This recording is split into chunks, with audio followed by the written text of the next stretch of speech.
Assalamualaikum warahmatullahi wabarakatuh.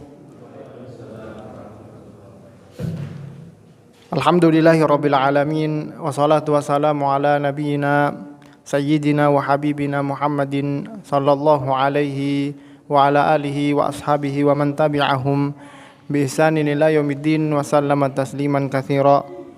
Amma ba'du, ikhwani fiddin rahimani wa rahimakumullah. Bapak-bapak, terus ada mas-mas, adik-adik semuanya yang hadir di Masjid Fatimah Zahra di Kompleks Sekolah Al-Azkiyah yang dirahmati Allah Subhanahu wa taala, para mu'takifin. Kalau ada ibu-ibunya ya mu'takifatnya, laki-laki maupun perempuan, yang semoga selalu Allah Subhanahu wa taala berikan kita iman dan takwa yang kuat agar bisa terus atau selesai menjalankan semifinal. Jadi babak semifinal, atau bukan semifinal ya, kita bilang finalnya Ramadan itu ya 10 hari terakhir.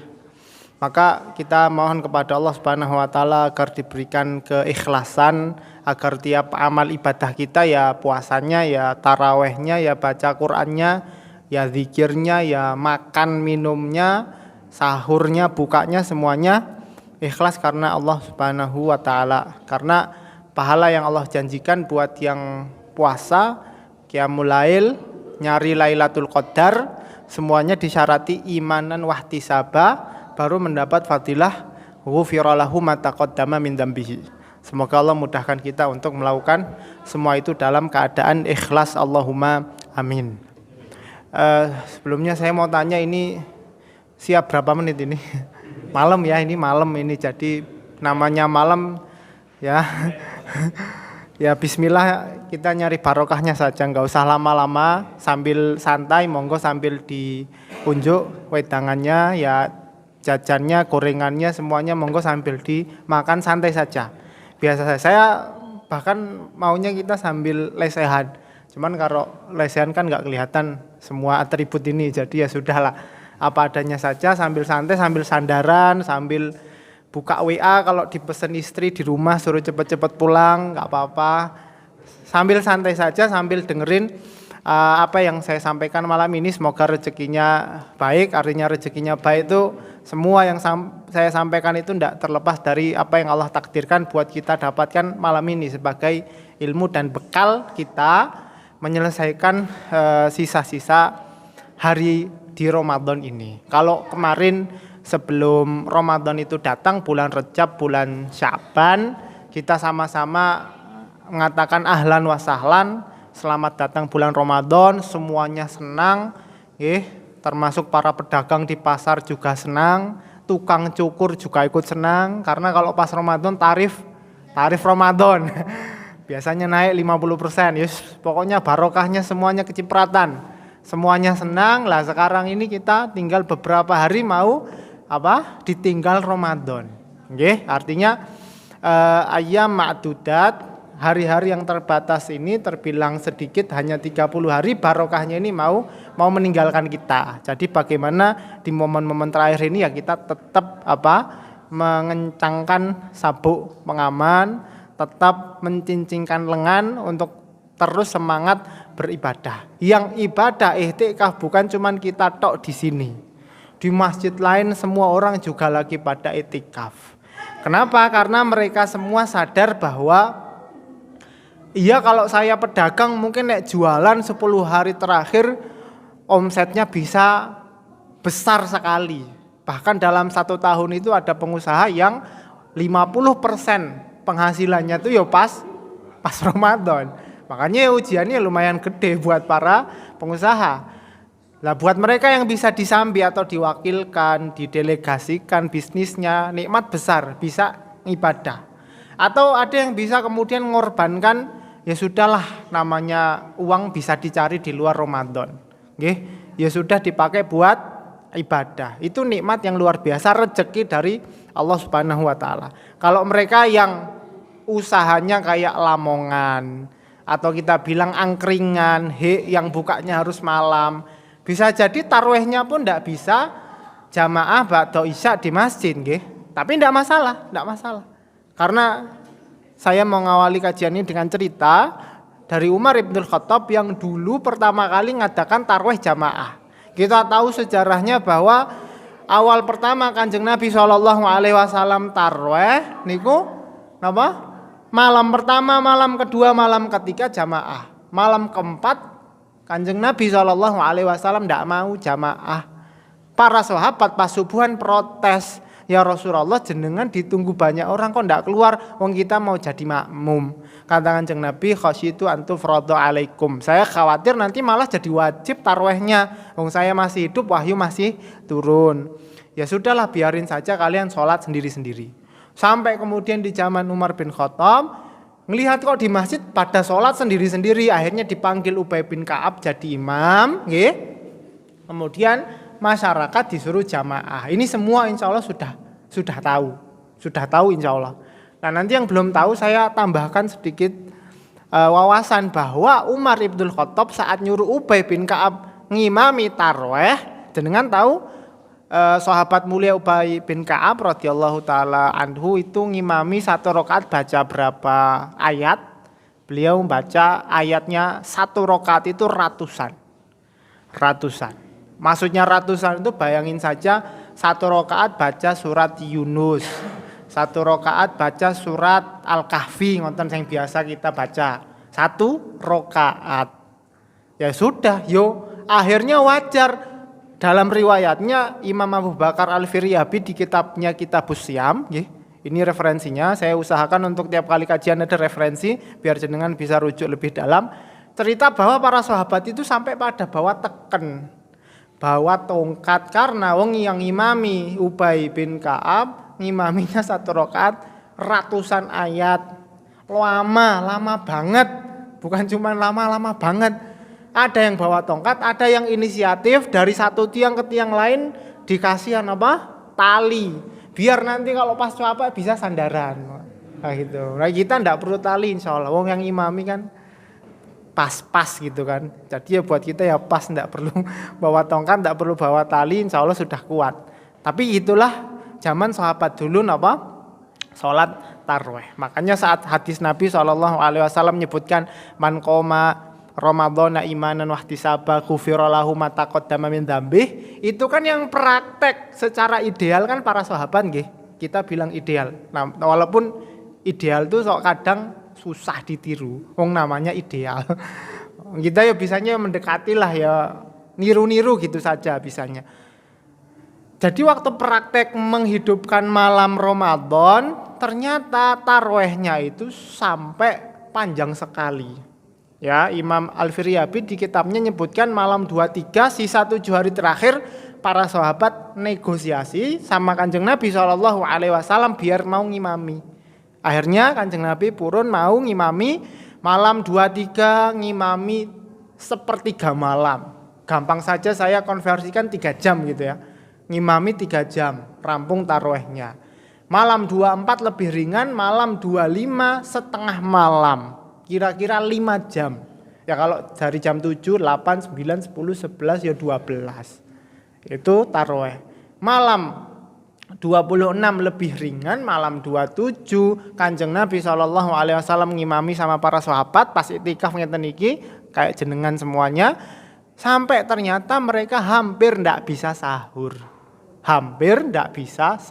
Artinya dari ba'da isya sampai kemudian imsak ndak lebih, sampai mau azan itu masih sholat, sampai mereka harus buru-buru makan sahur biar bisa sahur. Nah itu prakteknya bagaimana menghidupkan malam Ramadan imanan wahtisaba, diampuni dosa-dosanya yang telah lalu. Riwayat ini penting kita lihat biar kita kemudian gak sibuk bicarakan ini tarawih yang benerin 8 apa 20, 11 apa 23. Nggak usah ngomongin rakaatnya berapa. Para sahabat di zaman Umar itu ditunjuk menjadi 3 kategori imamnya. Ada yang bacaannya lambat, disuruh baca 20 ayat. Ada yang bacaannya sedengan, suruh baca 25 ayat. Ada yang bacaannya cepat, suruh baca 30 ayat. Sehingga Imam Ibnu Hajar menyebutkan bahwa biasanya rakaat itu nambah atau kurang karena ngimaminya bacaannya beda-beda ayat. Kalau kayak Ubay bin Ka'ab 1 rakaat 100 ayat, itu biasanya rakaatnya cuma 8 karena sudah panjang-panjang. Tapi kalau cuma 20, 25 ya biasanya nambah sampai ya 20 dan seterusnya, yang biasanya kita lihat riwayatnya kok ada yang begini ada yang begitu. Tapi semuanya para sahabat ridwanullah alaihim mereka sama-sama apa? Sama-sama sholat tarawih itu panjang. Nggak ada yang milih aku tak ikut yang 8 biar cepat rampungnya. Nggak ada. Yang 8 rakaat itu malah panjang-panjang. Yang 20 rakaat itu panjang, sama-sama panjang. Intinya memanjangkan berdiri saat qiyamul lail itu adalah anjuran. Disitulah terlihat bahwa seorang hamba menikmati sholatnya atau tidak. Ini sebagai mukadimah di mana kita sama-sama sekarang lagi itikaf, nggih. Tapi nggak perlu khawatir, wong itikaf itu ibadahnya nggak cuman qiyamul lail. Kalau memang qiyamul lailnya baru setengah jam, 1 jam, habis qiyamul lail monggo ditambah wirid. Habis wirid bosen tambah ngaji Quran bosen duduk-duduk ngopi sambil ngobrol silaturahim, apa aja lah, yang penting di masjid diniatkan ibadah kepada Allah Subhanahu wa taala. Ini poin pertama sebagai mukaddimah. Yang kedua saya mau nyampaikan buat para mu'takif yang kemudian masuk masjid jangan lupa nawaitu iktikafnya. Kenapa? Karena Imam Nawawi di kitabnya At-Tibyan fi Adab Hamalatil Quran menyebutkan bahwa orang ini jarang memperhatikan tiap kali masuk masjid ndak mau niat iktikaf, padahal nek niat mesti pahalanya. Ndak semua orang bisa 10 hari. Ndak semua orang bisa 24 jam. Kalau santri-santri di pondok kita ajarkan mumpung waktunya longgar, banyak kosongnya, kita buat program di masjid 24 jam. Masyarakat yang tidak bisa ya sudah malamnya saja, tidak apa-apa. Yang tidak bisa malamnya saja ya sudah minimal sholat isya jamaah sama niat nanti subuh mau ikut jamaah. Intinya tiap kali masuk masjid ya Allah saya niat iktikaf. Ini dalam mazhab Syafi'i sah iktikafnya dan dapat pahala. Tapi kalau mau nyontoh Rasul SAW dan para sahabat, ya mesti 10 hari terakhir tidak keluar masjid kecuali ada kebutuhan mendesak. Intinya saya mau nyampaikan bahwa kesempatan atau rezeki yang Allah berikan ke kita baik cuman sesaat, bisanya cuman ikut jamaah tok, bisanya pas maghrib jamaah, ya udah masuk masjid maghrib jamaah nawaitu iktikaf. Bisanya ikut isya sama tarawihnya, ya sudah ikut sambil niat iktikaf. Masing-masing sesuai rezeki yang Allah kasih, ya. Karena saya nggak bisa pungkiri ada yang memang nggak punya pilihan kecuali harus kerja di malam hari, kayak misalkan satpam, jaga malam, ronda, pegawai toko yang misalnya lagi rame-ramenya nggak bisa ninggalin pekerjaan, nggak masalah, intinya tetap mengharap ridho Allah Subhanahu wa taala. Bahkan kemarin ada yang tanya, Ustadz saya malam 27 itu kok kebetulan ada kebutuhan sama keluarga, ndak bisa ditinggal. Nek ditinggal perang saya sama istri. Yuk gimana Ustaz? Tapi saya sedih karena biasanya itikaf kok pas malam 27 kata Lailatul Qadar malah ndak bisa ke masjid. Justru saya bilang ya minimal Lailatul Qadar itu bisa isya jamaah. Jenengan sudah isya jamaah? Sudah, ya alhamdulillah sudah dapat fadilah Lailatul Qadar. Terus saya bilang bahwa kewajiban kita nemenin istri yaitu lebih wajib daripada nemenin karpet masjid. Karpet masjid sudah ada takmirnya, istri itu amanah di pundak kita sebagai suami harus wajib nemenin. Jangan sampai berkecil hati, jangan putus asa. Allah kasih rezeki apapun buat ibadah disyukuri. Itu harus pintar kita ngelihat nikmat Allah biar pandai bersyukur. Alhamdulillah masih bisa makan-makan di masjid. Datangnya pas makan-makan tok. Ya enggak apa-apa sih Mas Jo ya. Enggak apa-apa ya. Stoknya banyak. Pokoknya nikmat aman, nikmat sehat, nikmat kesempatan masih bisa ngaji, ketemu saudara silaturahim, apalagi masih bisa itikaf, nginep di masjid, ikut tarawih jamaah, itu fadilahnya berlipat-lipat. Saya cerita sedikit hari ini. Seingat saya ini hari kelima di negara Sudan sedang terjadi peperangan. Ini saya cerita biar kita nanti doakan semoga Allah jaga penduduk Sudan, mahasiswa-mahasiswa yang ada di sana, semoga dalam keadaan sehat walafiat. Allahumma amin. Saya bukan bahas politiknya, tapi sana perang, beneran perang, bandara hancur total, pesawat konvensionalnya sudah hancur satu, yang punya Saudi, kemudian keberangkatannya, ruangannya sudah dirudal, hancur, itu negara sudah kayak negara perang. Padahal warga negara Indonesia di sana masih ratusan, mahasiswa masih komplit, tapi tidak bisa keluar. Yang mau saya sampaikan, itulah yang namanya nikmat aman. Kita di sini aman, bisa ibadah, alhamdulillah. Kita di sini aman, yo bisanya baru ikut ngaji sedikit-sedikit, yo alhamdulillah. Di sini aman sama anak istri semua sehat, ya alhamdulillah. Itu yang perlu kita hadirkan di hati kita agar jadi hamba Allah yang bertakwa. Oh iya, sampai di sini bertakwa. Saya jadi ingat judul kajian kita. Kajiannya kan judulnya kemenangan orang-orang yang bertakwa, nggih. Bener enggak? Bener ya Mas ya? Kemenangan orang-orang yang bertakwa. Kalau yang belum lihat judulnya monggo dilihat dulu, nanti salah alamat lagi. Bener ya? Nah, kemenangan orang-orang yang bertakwa, mungkin momennya yang ada dalam pikiran saya itu, mungkin ini maksudnya hari raya mungkin. Jadi waktu di hari raya saat orang-orang selesai beribadah 30 hari, 1 bulan, atau 29 hari, kemudian masuk hari raya yang dimana ibadahnya adalah makan minum, semuanya dianjurkan untuk menunjukkan kebahagiaan. Hadisnya sahih banyak sekali anjuran menunjukkan kebahagiaan. Jadi pas hari raya anak-anak dikasih THR. Itu bagian dari syariat. Tapi syariatnya bukan THR. Syariatnya menampakkan kebahagiaan. Beliin baju baru. Ya enggak baru ya alhamdulillah masih ada baju. Belikan anak baju baru, sepatu baru, sandal baru enggak apa-apa. Itu bagian dari syariat menampakkan kebahagiaan. Kata Nabi SAW waktu diprotes sama Abu Bakar As-Siddiq di rumahnya Aisyah Ummul Mukminin radhiyallahu taala anha, anaknya Abu Bakar nggih, masuk kok ada suasana kegembiraan di rumahnya Nabi SAW. Anak-anak kecil pada mainan gitu, mainan alat musik. Terus kata Abu Bakar, loh kok bisa ada seruling-seruling setan di rumahnya Rasul SAW? Akhirnya Kanjeng Nabi datang terus bilang bahwa likulli qaumin aid wa hadza iduna. Setiap kaum itu punya hari raya. Hari rayanya umat Islam itu ya Idul Fitri, ya Idul Adha. Ya sudah patut kita di situ untuk menampakkan kebahagiaan, bahkan haram hukumnya orang yang puasa di hari raya. Nonton ya. Lah, yang menarik dari judul itu, kemenangan orang-orang yang bertakwa. Saya mau nyinggung bahwa itu kan termasuk dari ayat Syam. Ayat 180 berapa itu? 83 apa?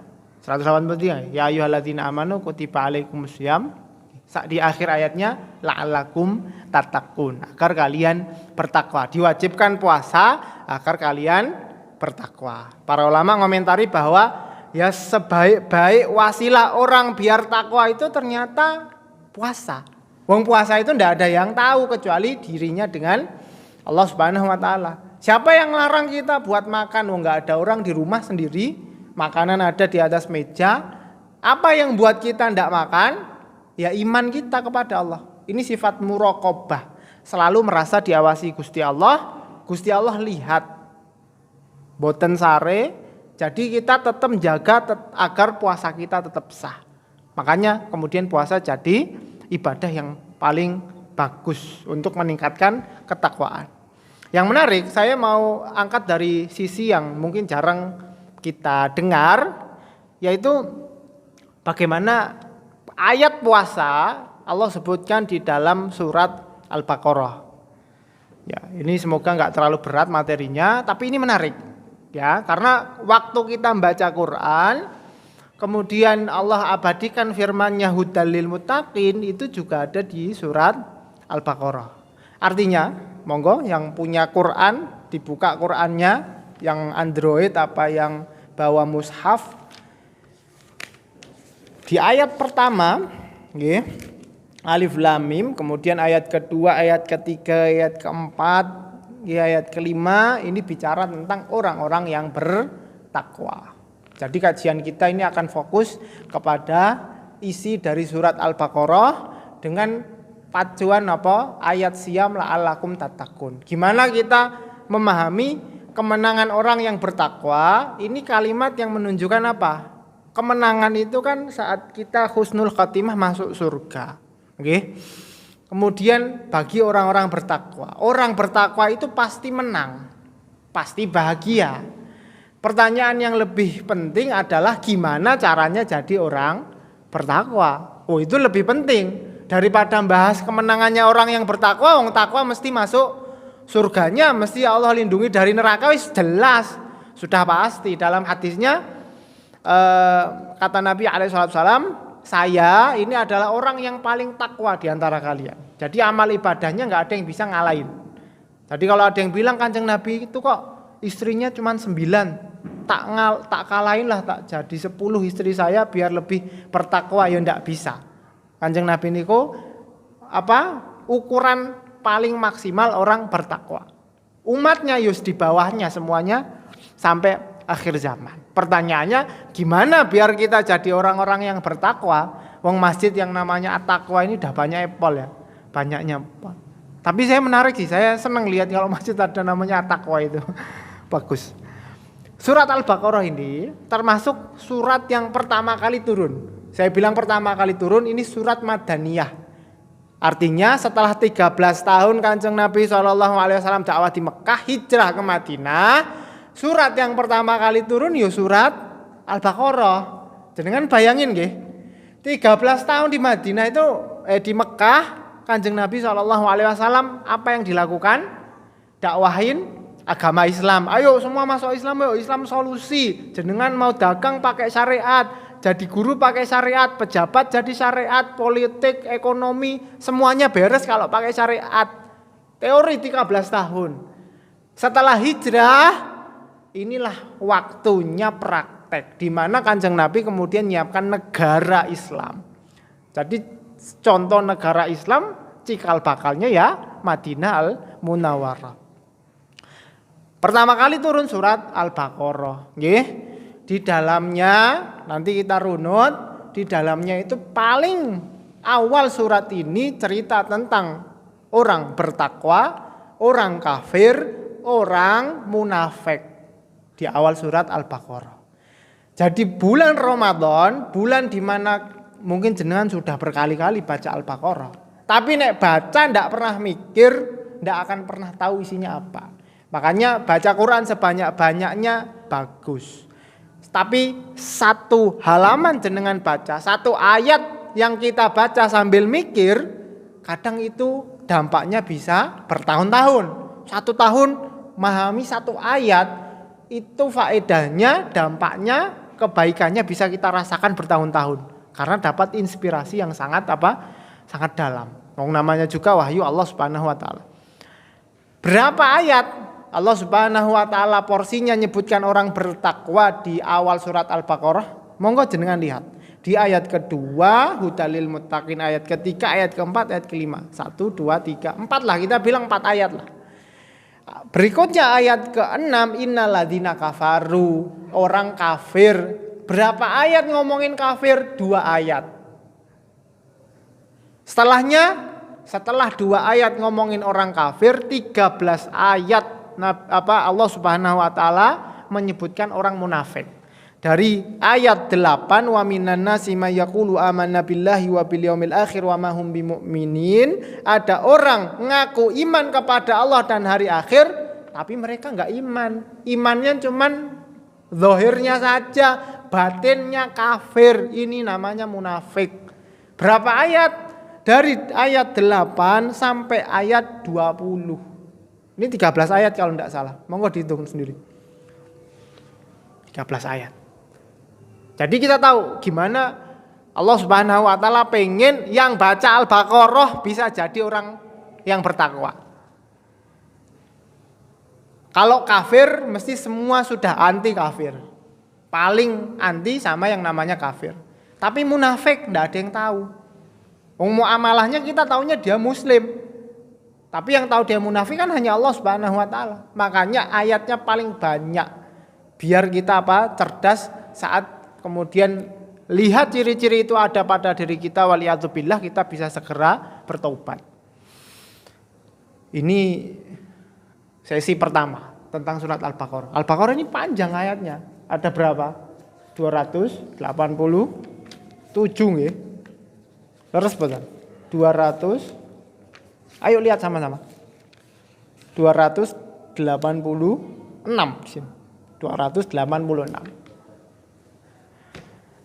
Apa yang saya sampaikan di sini rujukannya adalah kitab tafsirnya Syekh Muhammad Ali As-Sabuni. Kitab tafsirnya namanya Safwatut Tafasir. Fenomenal sekali bukunya. Bagus sekali dibaca. Terjemahannya juga ada. Kalau memang ada yang investasi buat buku bacaan, saya sangat anjurkan untuk beli kitab beliau, kitab tafsir beliau. Itu ngumpulin semua kitab-kitab tafsir dahulu kala, terus beliau gabungkan di dalam kitab tafsirnya. Enak sekali dibaca, dihitungannya ringkas, walaupun bahasa Arabnya 3 jilid, bahasa Indonesianya mungkin sampai 7, 8, atau 9 gitu.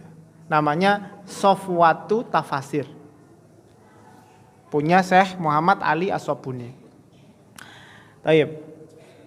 Yang menarik, setelah kita tahu di awal Al-Baqarah, Allah Subhanahu wa taala nyebutkan orang bertakwa, orang kafir, orang munafik. Pun. Setelah itu, secara cepat saya mau menyebutkan bahwa gimana surat Al-Baqarah itu nyuruh kita jadi orang yang bertakwa. Takwa itu sebenarnya apa? Apakah cuma teori atau butuh yang namanya pembenaran lewat tindak tanduk kita, perilaku kita? Di sini surat Al-Baqarah ngajarin kita bahwa takwa itu bukan cuma di masjid. Takwa itu bukan cuma ada di atas mimbar-mimbar para khotib, bukan di meja-mejanya para dai, mubalek, penceramah, ndak. Ngoten nggih? Makanya saya akan nyebutkan mungkin berapa ya? Mungkin 10 poin ya, biar komplit jadi 10 lah.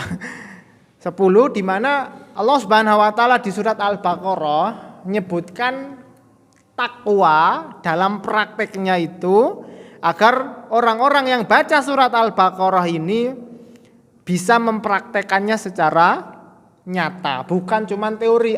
Ayo tingkatkan iman dan takwa setiap Jumat dengar khotib wasiat. Yang namanya juga rukun khutbah. Kalau ndak ada itu ya batal khutbahnya.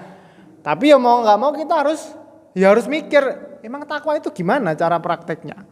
Pertama, ini tadi saya carikan secara cepat sebelum kajian.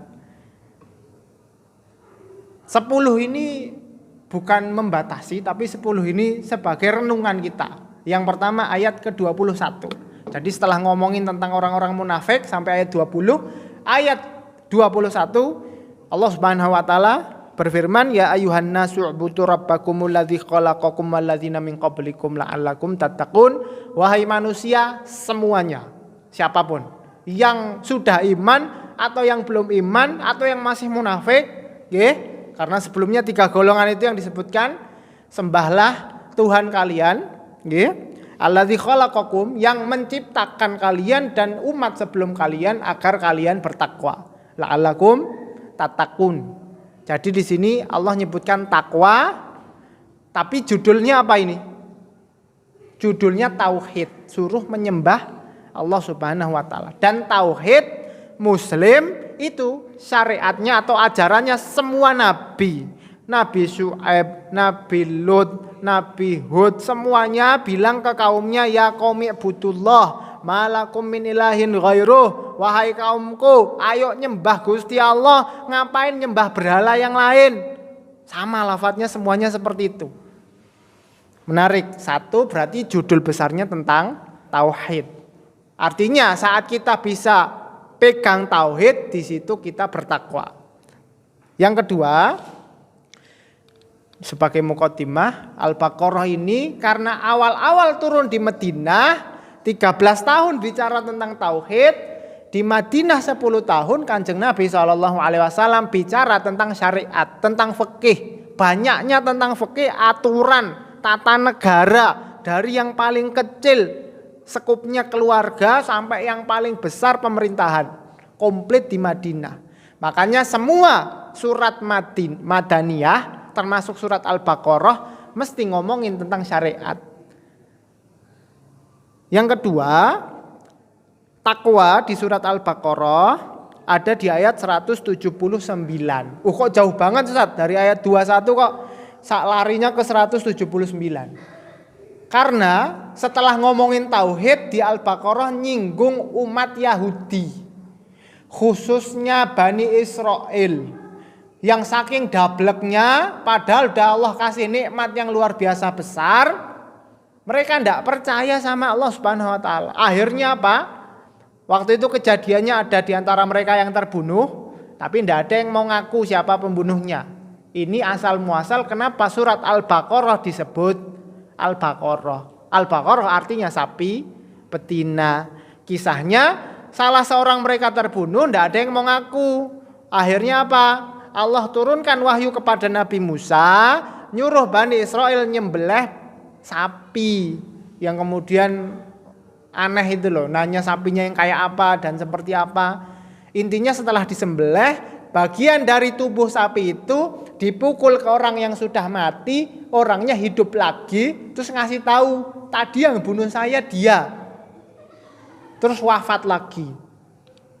Lah itu nunjukkan kepada umat siapapun yang baca Al-Baqarah, Gusti Allah itu sangat mampu menghidupkan orang mati.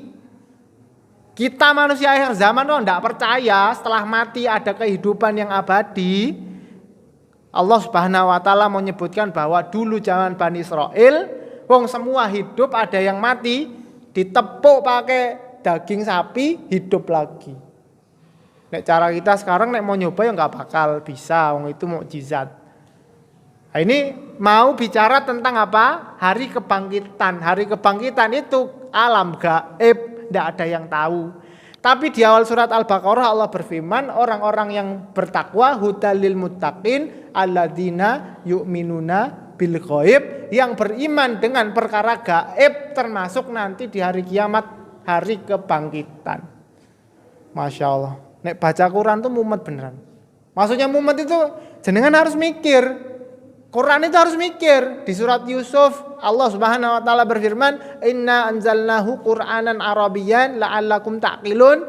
Kita Allah Subhanahu wa taala turunkan Quran bentuknya bahasa Arab biar kalian mikir.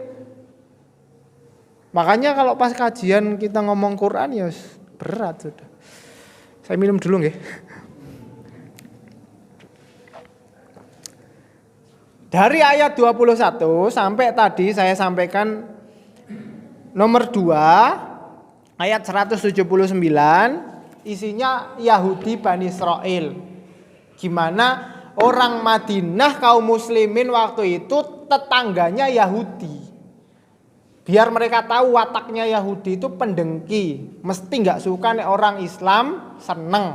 Makanya sampai sekarang Palestina dijajah Yahudi ya memang sudah wataknya penjajah orang Yahudi itu. Pun 179. Monggo dibuka. 179 judulnya adalah Kisos. Syariat Kisos itu bagian dari muamalat. Babnya kriminal, bab jinayat. Kalau ada orang yang bunuh orang lain, maka dia dibunuh kembali karena Kisos. Itu kalau pembunuhan. Kalau melukai itu juga ada babnya Kisos. Ayatnya bunyinya 179 nggih. Walakum fil qisasi hayatu ya ulil albab la'allakum tattaqun. Dan bagi kalian dalam syariat Kisos yang bunuh dibunuh itu ada kehidupan wahai orang-orang yang berakal, la'allakum tattaqun, biar kalian jadi orang yang bertakwa. Jadi menjalankan syariat itu bagian dari ketakwaan. Dan ini fitnah akhir zaman, di mana pemerintahan kita tidak bisa kemudian menerapkan syariat secara utuh, karena memang dasar negaranya bukan Quran, makanya kemudian kita takwanya nggak pernah komplit. Ya sudah, karena namanya takwa masuk ke semua bidang, termasuk bidang politik pemerintahan juga ada takwa. kisos. Yang bisa menerapkan kisos hanya pemerintahan yang sah. Wong kita bukan pemerintah juga, ya ndak bisa. Walaupun ada kejadian tetangga kita bunuh anak tetangga yang lain, ndak bisa kita kisos karena syaratnya ndak terpenuhi, yaitu pemerintahan yang sah. Pun. Yang ketiga, ayat selanjutnya 180, kutiba alaikum idza hadara ahadakumul maut in taraka khairanil wasiyatu. Ini tentang wasiat. Ini saya ndak bisa baca pelan-pelan atau ngertiin satu-satu. Saya sebutkan ayatnya, nanti jenengan tadaburi sama keluarga. Monggo. Ini tentang wasiat. Apa itu wasiat? Wasiat bahasa Indonesia nggih? Tulisan orang sebelum meninggal. Kalau bicara tentang harta, maksimal sepertiga dari harta. Punya 90 juta, 30 jutanya monggo mau diwasiatkan buat apa? Tak wasiatkan buat Masjid Fatimah. Buat Pak Amir yang biasanya nyuting sok butuh kabel, butuh colok-colokan 30 juta buat apa bantu kajian, wasiat. Enggak apa-apa. Di dalam wasiat kata Allah Subhanahu wa taala, haqqon 'alal muttaqin, yang artinya kewajiban orang-orang yang bertakwa harus nulis wasiat. Walaupun tidak tulisan, mungkin ucapan. Budaya kita mungkin agak berbeda. Biasanya orang tua sebelum kapundhut kemudian sempat ngewasiati, nak tak wasiati kamu, nanti nek aku mati kamu jangan sampai murtad. Kayak wasiatnya Nabi Yakub kepada anak-anaknya. Apa yang kalian sembah setelah peninggalanku? Ma ta'buduna min ba'di. Ini wasiat, poin ketiga. Poin keempat, ini baru ayat 183. Ayat puasa. Diwajibkan kepada kalian puasa agar kalian bertakwa. Ayatnya jelas, sering kita dengar. Alhamdulillah. Berarti mulai dari pertama tauhid, kedua kisos, ketiga wasiat, keempat puasa. Semuanya yang menjalankan itu berarti takwa. Termasuk kita hari ini saat menjalankan puasa, ya semoga ditulis sebagai orang yang bertakwa. Jadi Al-Baqarah itu ternyata dari awal tuh nyuruh kita takwa. Karena surga itu buat orang yang bertakwa saja, tapi bukan cuma teori tok, praktek. Ayo pas ibadah jangan syirik. Ayo pas puasa biar takwa. Ayo nulis wasiat. Ayo pas kisos pemerintahan jalankan syariat. Itu semua takwa. Lanjut. Yang kelima, ini masih bicara tentang bulan Ramadan. Bulan Ramadan buat pasangan suami istri yang mau berhubungan, malamnya boleh, siangnya puasa sampai maghrib. Kalau mau kemudian berhubungan suami istri, malamnya silahkan. Ayatnya bunyinya, wahillalakum lailatas siyamir rafatsu ila nisaikum, dihalalkan bagi kalian berhubungan di malam hari Ramadan. Loh kenapa Ustadz kok bahas berhubungan bareng? Loh ada orang Pak, ada orang Bu, ada ibu-ibu enggak? Ada yang kemudian sampai hari ini nikah puluhan tahun belum pernah dikaruniai anak. Tiap hari doa, tiap hari sujud, tiap hari sedekah karena cuman pengen dapat anak. Makanya para ulama terus bahas menarik. Loh kok kenapa ya pas puasa kok ngomongin hubungan suami istri? Jangan-jangan ini. Jangan-jangan. Maksudnya jangan-jangan salah satu ikhtiar biar dapat keturunan, monggo ibadahnya pas Ramadan. Tiap malam monggo diikhtiari, siapa tahu rezekinya dapat keturunan. Loh, tapi akhir ayatnya bunyinya ngeten, monggo dibaca. Tilka hududullah fala taqrabuha. Kadzalika yubayyinullahu ayatihi lin-nasi la'allahum yattaqun. Yang puasa Bapak Ibu kalau mau berhubungan malam, ada aturannya gini, nek pas puasa nek dah subuh ya jangan. Aturannya komplit. Itu aturan Allah, nek kita ngelaksanakan, kata Allah la'allahum yattaqun, biar mereka jadi orang yang bertakwa. Ternyata nek pas bahas hubungan suami istri juga ada takwa di situ. Jadi niatnya bukan cuma pengen hawa nafsu, bukan cuma pengen nyari anak, tapi juga ada takwa. Baru dengar mungkin jenengan. Tapi padahal sudah sering baca ayat ini, sudah sering saya yakin. Tapi kalau nggak sambil mikir, nggak tahu juga mungkin kita. Gimana cara Allah Subhanahu Wa Taala nurunkan Al-Quran di awal Al-Baqarah kata Allah Subhanahu Wa Taala zalikal kitabul la raiba fih. Quran ini nggak ada cacat. Ayo, Siapa hari ini manusia yang bisa buat karangan ilmiah di mukadimahnya bilang karanganku ndak ada cacat? Mustahil. Yang kuliah S1, S2, S3 mesti disclaimer di pendahuluannya, mohon maaf saya penulis banyak kekurangan jika ini dan jika itu, namanya manusia bodoh mesti banyak salah. Tapi Quran laroi bafih ndak ada cacat. Makanya kalau ngaji kemudian ndak ada rentek hati, ndak ada rasa, itu ya berarti kita banyak cacat gitu saja. Wong ini kitab yang ndak ada cacatnya, kalau baca ndak ada rasanya itu terus gimana? Oke, lanjut. Yang keenam, masih Al-Baqarah. Al-Baqarah panjang, paling panjang. Kadang mau baca males, tapi isinya luar biasa, sangat aplikatif. Ya, sampai poin kelima tadi kan aplikatif sekali kan, apalagi sama istri, gampang prakteknya. Yang keenam bicara tentang haji ayat 197. Monggo, ayat 190 Al-Hajju Asyhurum Ma'lumat. Kata Allah Subhanahu wa taala, "Wa tazawwadu fa inna khairaz zadi taqwa." Kalian yang mau berangkat haji, ayo bekal-bekal, bawa perbekalan, duitnya, bajunya, pakaian ihramnya. Wa tazawwadu fa inna khairaz zadi taqwa, tapi sebaik-baik bekal itu adalah takwa. Sudah sering kita dengar. Tapi ini di surat Al-Baqarah ternyata, yang di awalnya Allah janjikan surga buat orang bertakwa, di tengah-tengah suratnya selalu disisipi apa? Caranya gimana biar jadi orang bertakwa. Jadi haji itu ya bukan cuman gelar biar ada tulisan hanya di depan. Apalagi fitnah para kiai kan. Kiai itu kalau belum ada hanya itu kurang afdol itu. Apalagi baru KU, kiai umroh. Wah itu enggak diakui mungkin. Adanya KH, kiai haji. Luar biasa. Tapi dalam haji itu ya harus dilandasi dengan apa? Yang namanya takwa. Lanjut. Ayat berikutnya 223. 223, nggih. Benar nggih? 223. Apa yang Allah sebutkan di sini? Kata Allah Subhanahu wa taala, "Nisa'ukum harsul lakum fa'tu harsakum anna syi'tum." Perempuan, istri-istri kalian itu adalah ladang kalian, datangilah istri kalian apa? Dari manapun yang kalian mau. Waqaddimu li anfusikum, dahulukan yang paling baik. Wattaqullaha wa'lamu annakum mulaquh wa basyiril mu'minin. Di sini ada kalimat apa? Wattaqullaha, dan bertakwalah kalian kepada Allah Subhanahu wa taala. Jadi poin yang ketujuh ini masih bicara tentang keluarga.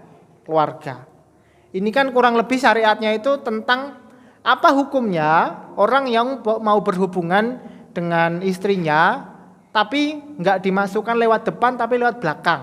Makanya kata Allah, waqaddimu li anfusikum, kalau mau lewat belakang tetap harus dari lubang yang di depan. Ini semoga yang jomblo jangan tanya, intinya seperti itu ibadah. Tapi kata Allah, wattaqullaha, bertakwalah kalian kepada Allah Subhanahu wa taala. Ini mohon maaf ya, agak sensitif, tapi ini ayat Allah Subhanahu wa taala ngajarin kita saat dalam lingkup terkecil itu juga harus dilandasi dengan ketakwaan. Lanjut biar enggak terlalu panjang sini. Yang ke-8. Ini ayat 231.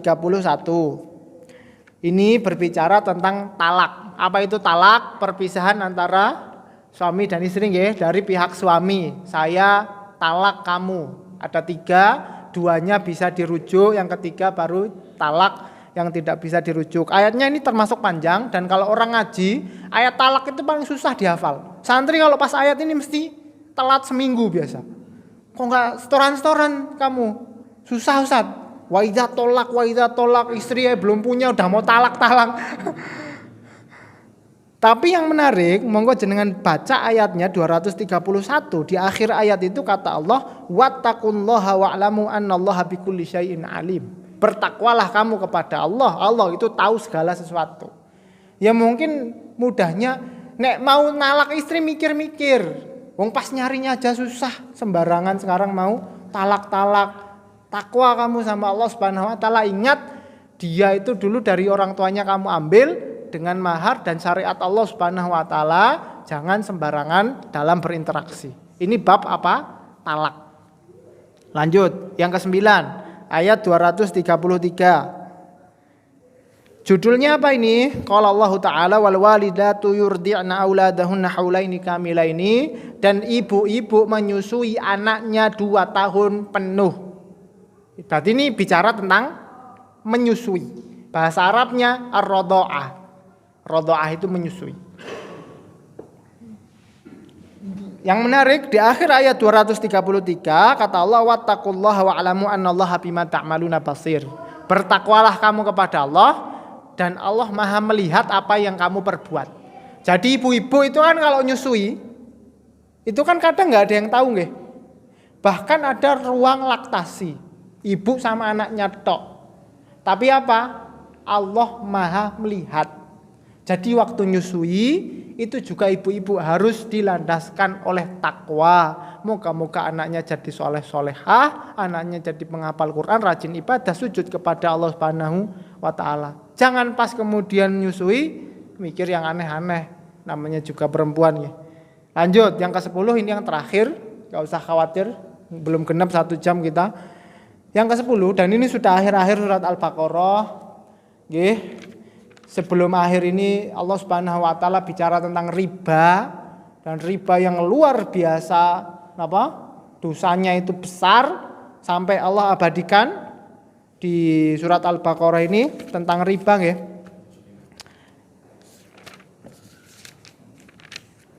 Ayat pinten Pak? 275.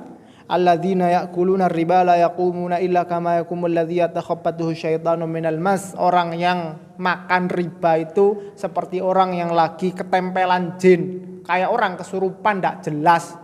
Karena sudah dapat riba, kepikiran nanti kalau ndak bayar sekarang bunganya nambah, begini didenda, begitu salah, begini salah sepanjang tahun.